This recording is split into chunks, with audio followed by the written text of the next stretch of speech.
Marcos naman, huwag ka nang maghanap ng excuse para maging tamad. Itong budget na to, kasalanan mo to eh. Imagine mo, hindi mo minonitor, tapos nung pipirmahan mo, dun mo lang na-realize na substandard ito. Nasa ang ilalim ng bato ka ba nagtatago? Ang 2025 budget, hilingin natin sa Supreme Court na ideklarang ito ay unconstitutional. Ito, sabi niya kasi kapag na-declare daw yung budget as unconstitutional, titigil yung operasyon ng gobyerno.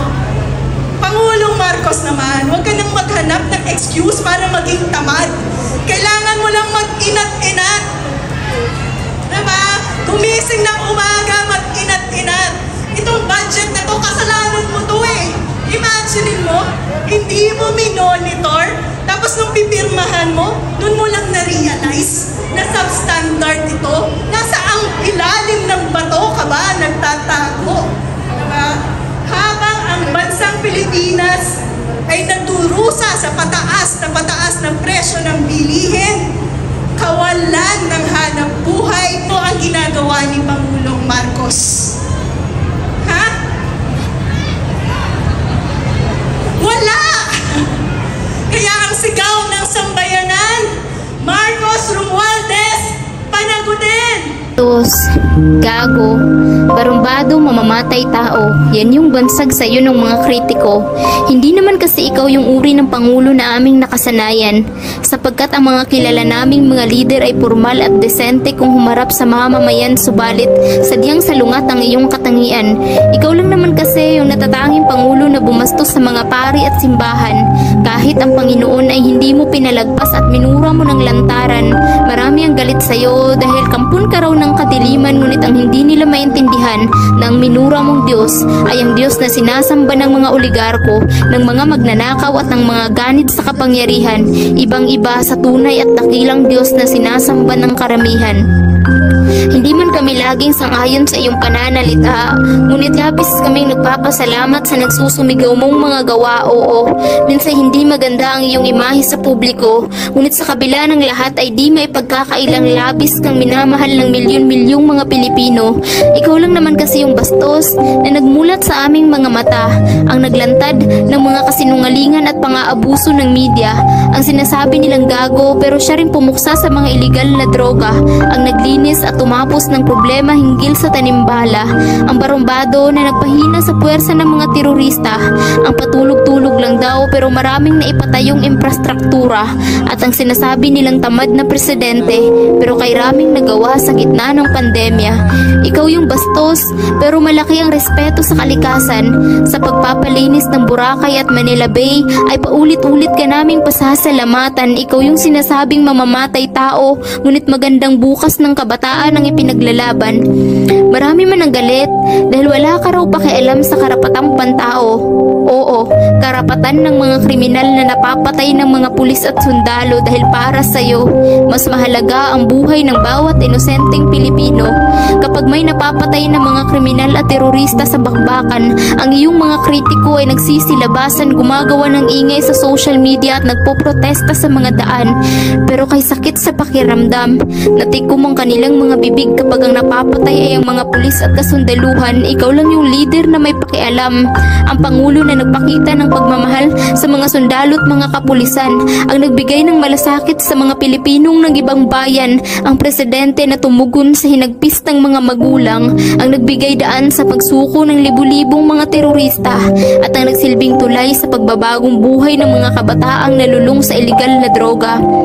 Hindi sapat ang ilang taon mong panunungkulan, itinaas mo ang pamantayan ng isang lider na dapat ay humahawak sa pinakamataas na kapangyarihan.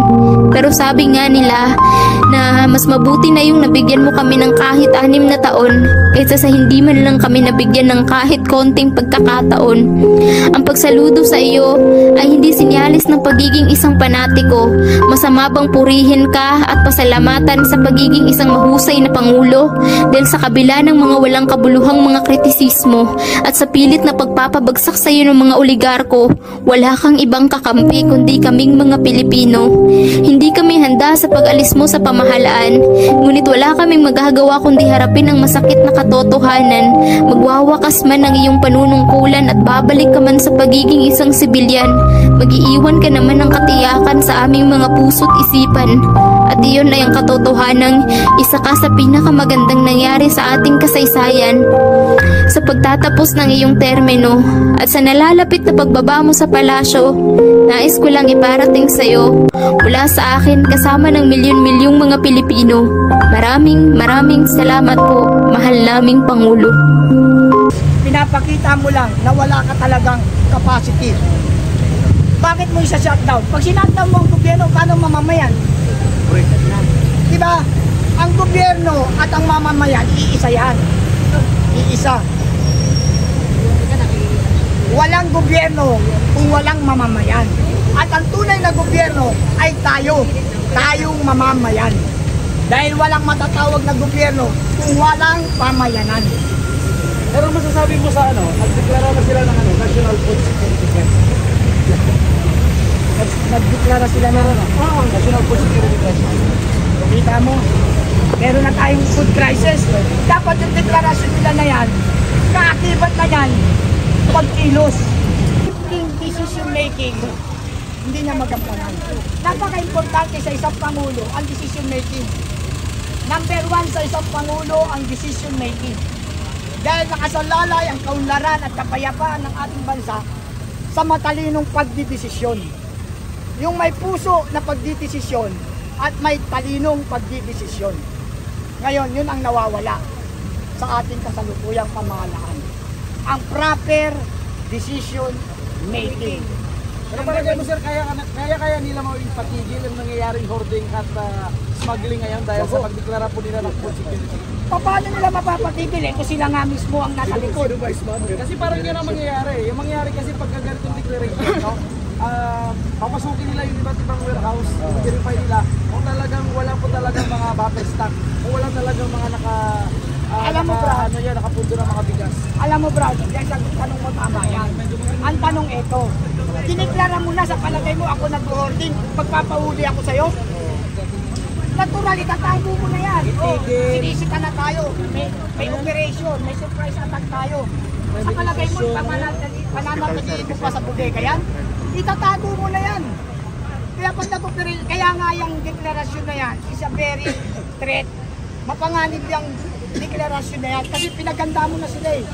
Parang kaduda-duda no? Oo, hindi dapat. Dapat wag mong tatakutin ang mamamayan mo. Bigyan mo ng lakas ang mamamayan mo na mabuhay ng parehas. Kaya marami na ngayon magnanakaw. Marami na ngayon mga... Ang dami na ngayon. Yan, nandiyan yung iba, kadami Kuya, may yan. question ako. Mas nababalita lang to kanina sa kay Manong Ted na about doon sa NFA rice na malapit na ma-expire na ngayon ay pinabababa nila ang presyo ng bigas para ma-push yung NFA bigas na sinasabi na malapit na mabulok kaya kailangan ma-dispose. Ano masasabi nito na bakit sila ngayon nagkukumahog at bakit nila ibinago yun? Ang mabigat eh.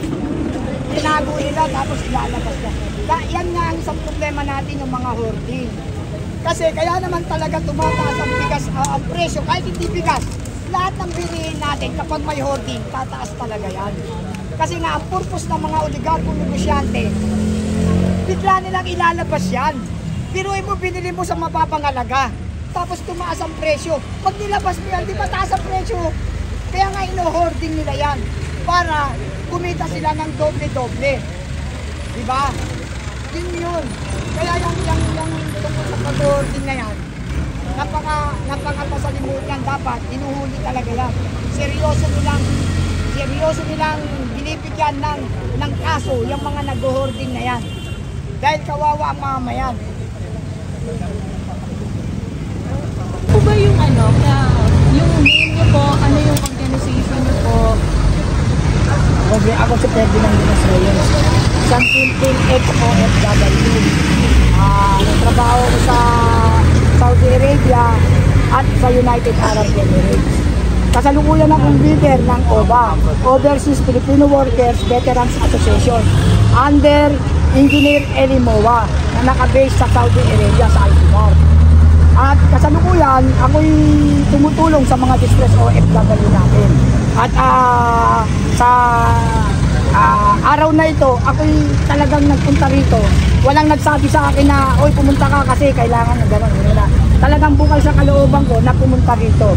Dahil itong nangyayari na ito na patawag sa mga vlogger ay parang kakaiba. Bakit kailangan silang ipatawag? Bakit kailangan magsayang sila ng oras para tanungin ang ating mga vlogger? Para sa akin, walang saysay na ipatawag pa itong mga ito. Meron pa silang maliwanag na paliwanag o maliwanag na kaulugan kung bakit nila ipapatawag ang mga ito. Ano ang kapangyarihan nila para magpatawag sa mga simpleng mamamayan na nagpapayag lamang ng katotohanan? Katulad nyo, nasa media kayo. Ano ba ang nature ng isang media? Diba ang magpahayag ng mga kaganapan sa ating bansa? Yung katotohanan, hindi yung mga kasinungalingan. Kasi dalawang uri din tayo ng media. Merong media na para sa katotohanan, bayan at mamayan, at meron naman tayong mga media na para sa kasinungalingan at sa bayaran. Dalawa po yan. Kaya nga itong mga vlogger, talagang pinupuri ko. Kasi live yan kahit kayo, naka-live kayo ngayon. Live yan. Nakapanood na agad ng mga tao. Kung ano ang sinasabi natin o ano pinag-uusapan natin, yun ang nakikita nila. Kaya ako nandito para ipahayag ko ang aking pagkadismayado sa nagaganap na ito patawag sa mga vlogger. Yun po yung pinaglalaban nito dito. Actually, hindi ko ito ipinaglalaban. Karapatan ko ito. Bilang isang mamamayang Pilipino, hindi lang ito isang pinaglaban. Isa pila ito ng karapatan. Ngayon, bilang Pilipino ako, nakikita ko ang pangyayari na ito ay isang pananakal. Oppress the right and freedom of our co-Pilipino. At nakakatakot po yan na sinasakal na ang ating kalayaan at karapatan. Kaya ako nandito para ipahayag ang aking pagkadismayado na bakit kailangan mangyari yung gano'n. At isa pa, ang pagpapatawag ng Quadcom, Tricom o anumang Comcom yan ay meron diyang nakalaang budget. May budget. Ngayon, kailangan mo bang magsayang ng budget para lang sa kausapin itong mga vlogger o yung mga kailangan mo mag-provide ng hindi ko alam kung magkano yan, 100,000, milyon o ano man. Diba? Instead na gawin nila yan, itulong na lang nila sa mga mahihirap na mga mayang Pilipino. Dapat na sila mismo ay matuwa sa mga vlogger, uy, nagpapahayag kayo ng katotohanan. Pwede natin gawa ng sistema yung pagpa-vlog niya. Diba? In appreciation. Instead of accusation, appreciation ang dapat. We must be proud to the vlogger dahil sila ang nagpapayag ng katotohanan at pawang katotohanan. Ano po yung opinion niyo sa nangyayari? Tungkol po sa ano ba ang inaano nila? Pilit na Ano ba yan? Anong inaano nila sa pilit? Budget. Zero budget po. Yan pa nga isa. O sige, pupunta tayo sa budget. Ayan ang pilit. Bakit sila nandyan? Yan ba masasabi natin bawal sa batas? Hindi po. Karapatan po nila yan at kalayaan po nilang ipahayag ang kanilang saloobin. Bakit nga ba masisiro budget? Alam nyo mga apektuhan nito, mahihirap. Kasi ang mga mahihirap lamang po ang nag-aabil ng pilit benefits. Ang mga mayayaman, yung mga super yaman talaga, mga tycoon, hindi naman nangangailangan ng pilit yun eh. Baka sila pa nga may-ari ng ibang mga hospital, di ba? Kaya hindi apektado ang mayayaman sa usapin ng zero budget ng pilit. Nakakatakot po na i-zero budget natin ang pilit. Kasi ito po ay usapin ng kalusugan. Ngayon, saan pupunta ang mga mahihirap natin mamamayan kung walang budget ang pilit? Paano? Kawawa mahihirap. Walang inaasahan ng mahihirap. Wala silang kakayahang pinansyal. Bakit natin isi-zero budget? At kung ito ay may zero budget, dapat may tamang paliwanag. Bakit siniro? Ito kasi ang dahilan.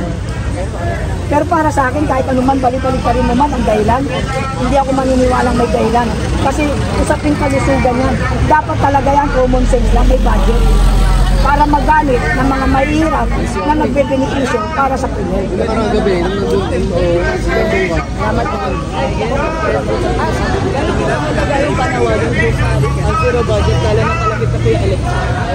Napakahalaga niyan. Kasi lalo ngayon maraming nagkakasakit. Ang ano nito, ang karapatan ng mga mahihirap dito, yung bakit at tanong nila, bakit isiniro budget? Kung ang DPWH ka, may budget eh. Samantalang kahit walang sira, sinisira. DPWH, baka hindi alam ng iba, Department of Public Works and Highway, bakit meron niyang budget? Pero ang alam ko, nakaltasan o ano man yan, may budget yan. Bakit ang PhilHealth siniro? Lang ang kinaltasan sa DPWH. Oo nga. Pero meron pa rin silang budget. Hindi siniro. Ang PhilHealth siniro nila. Asa lang logic? Samantalang ang budget ng PhilHealth, ito po, mga mahal na senator, mga mahal na congressman, mahal na pangulo. Ang budget po sa PhilHealth, ang unang beneficiary po lang ay mga mahihirap na mamamayang Pilipino. Na malaki ang bili sa ospital para makadiscount o makabawas, mag-a-apply ng PhilHealth benefits. Ngayon, kung zero budget, paano matutulungan ang mga mahihirap natin na mamamayan na may sakit? Sana inilogic nyo naman. Kawawa, wag tayo mamersonal at wag natin pag-initan ang mga mahihirap na mamamayang Pilipino. Kayo ay mga public servant. Kayo ay Pangulo ng bansang Pilipinas. Isang executive order lang, magkakaroon na po tayo ng isang batas para sa mahihirap. Tigilan na po natin ang pamumulitika. Tigilan na po natin ang kulay-kulay. Tulungan na po natin ang problema ng bayan at mamamayan. Nakakaawa po ang mga bayan at mamamayan. At saka po yan,